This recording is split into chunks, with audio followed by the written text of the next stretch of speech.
سرور دو عالم صلی اللہ علیہ وسلم نے ہمیں آپ کو یہ سکھایا ہے کہ بھئی جس زندگی کے جس مرحلے میں ہو اللہ سے کچھ نہ کچھ مانگو.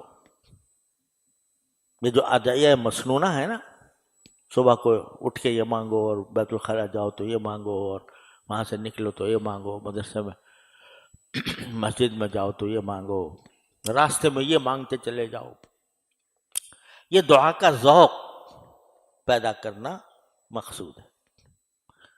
اور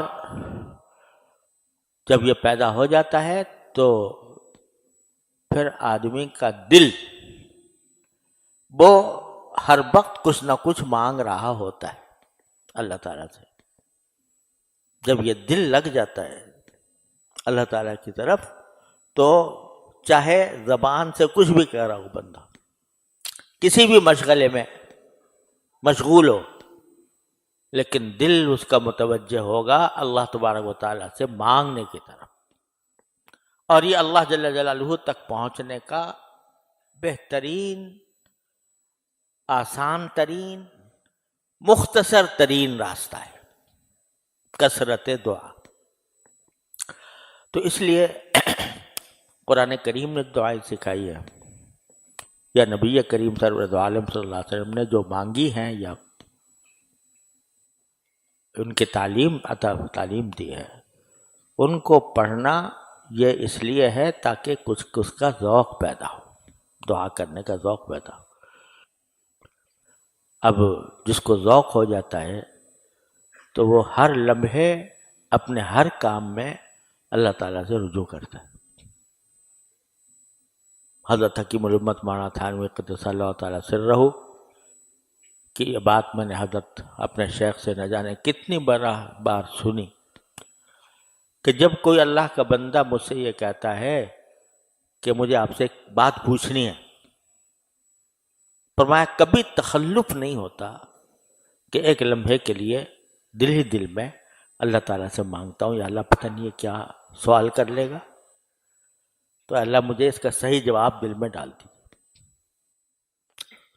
تو اپنی ہر قدم پر انسان جو ہے وہ حاجت کا بلندہ ہے، حاجتوں کا ہر دم اس کو کوئی نہ کوئی حاجت درپیش ہے.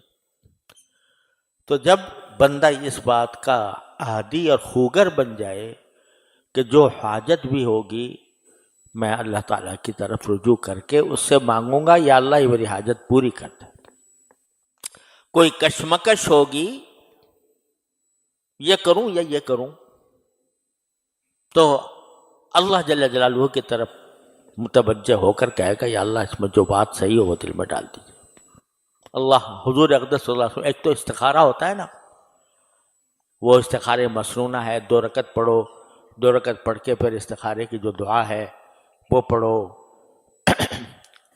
اس میں کم از کم 5-10 منٹ لگ جاتے ہیں اگر آدمی باقاعدہ استخارہ کرے.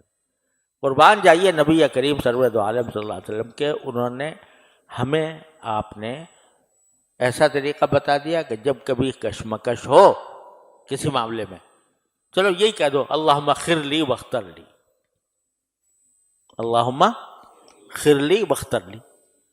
بس لمبے چوڑے استخارے کی بھی اگر موقع نہیں ہے، وقت نہیں ہے، تو اتنا کہہ دو اللہم اغفر لی واختر لی، یا اللہ آپ میرے لیے پسند کر دیجئے ان 2 راستوں میں سے جو میرے سامنے ہیں، جو راستہ میرے حق میں بہتر ہو وہ آپ خود پسند کر دیجئے اور اسی کو مقدر بھی کر دیجئے کہ میں کروں تو وہی کروں. کر کے دیکھو یہ کام. روزانہ انسان کو کوئی نہ کوئی کشمکش پیش آتی ہے، کوئی نہ کوئی کشمکش پیدا آتی ہے. ابھی میں تقاضا ہو رہا ہے کہ کھانا کھاؤں پہلے یا سبق پڑھوں، سمجھے، یا مطالعہ کروں. کہہ دو اللہم اغفر لی واختر لی، پھر جو ہوگا وہ انشاءاللہ تمہارے حق میں بہتر ہوگا. تو جب عادی بن جاتا ہے بنجا دعا کرنے کا، تو اس ہر لمحے اس کا تعلق اللہ جل جلالہ سے قائم رہتا ہے۔